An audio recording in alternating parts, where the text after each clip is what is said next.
Caroline de Camaret, vous avez également suivi donc depuis Paris cette conférence de presse, cette déclaration à la presse.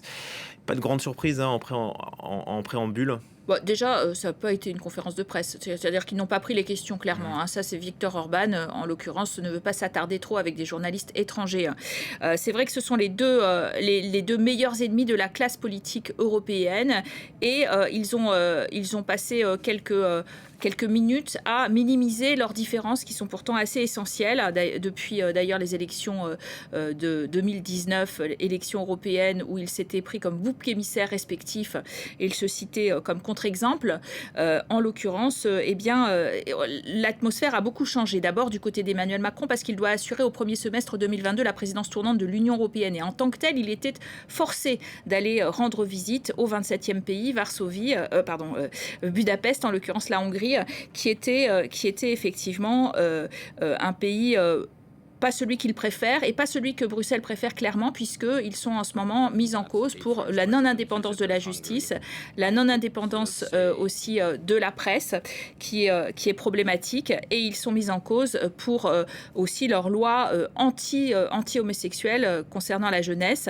Et pour cela, effectivement, Emmanuel Macron a été assez sibyllin pour ce qui est du non-respect des droits de l'homme. Il en a parlé en une phrase à peine. Il a passé outre le fait que pourtant l'Union européenne tout entière s'interroge sur la nécessité de déclencher un mécanisme qui couperait les subventions européennes à une Hongrie qui en a pourtant énormément besoin, qui en est très dépendante et qui attend notamment le déclenchement du plan de relance que la Commission européenne garde sous le coude pour l'instant, puisqu'il considère que rien n'a avancé. Alors, Viktor Orban, c'est le gagnant quand même de ce dialogue, je trouve, parce qu'il a, comme Emmanuel Macron, des élections en avril. Il a pu s'afficher à côté du président futur de l'Union européenne finalement d'un chef d'État qui a fini par venir jusqu'à lui.